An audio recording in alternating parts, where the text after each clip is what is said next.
So I'm out here working on my Ford tractor with some steering issues, and I take apart my front spindle, and this is what I find. This is supposed to be a bearing. I'll scoop it up in my hand.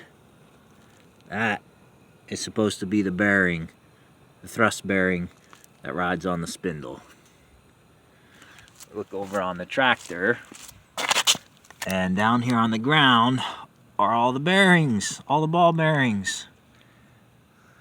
So if you have a Ford tractor and it's really hard to steer, you should look at the thrust bearings in the front, because you might just have ball bearings and no cage and a bunch of snot up in there.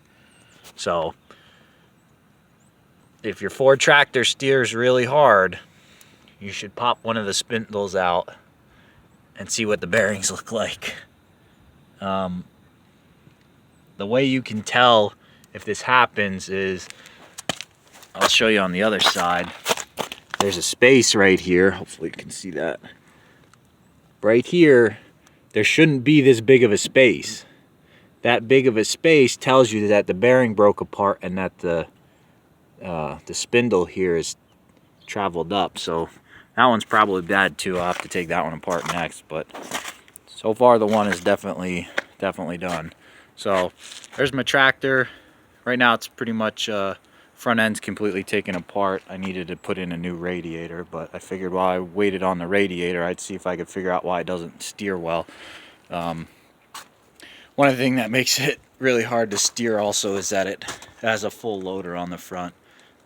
So having all that extra weight, and apparently 2 bad bearings is really, so I basically can't drive it, or I couldn't drive it much this fall.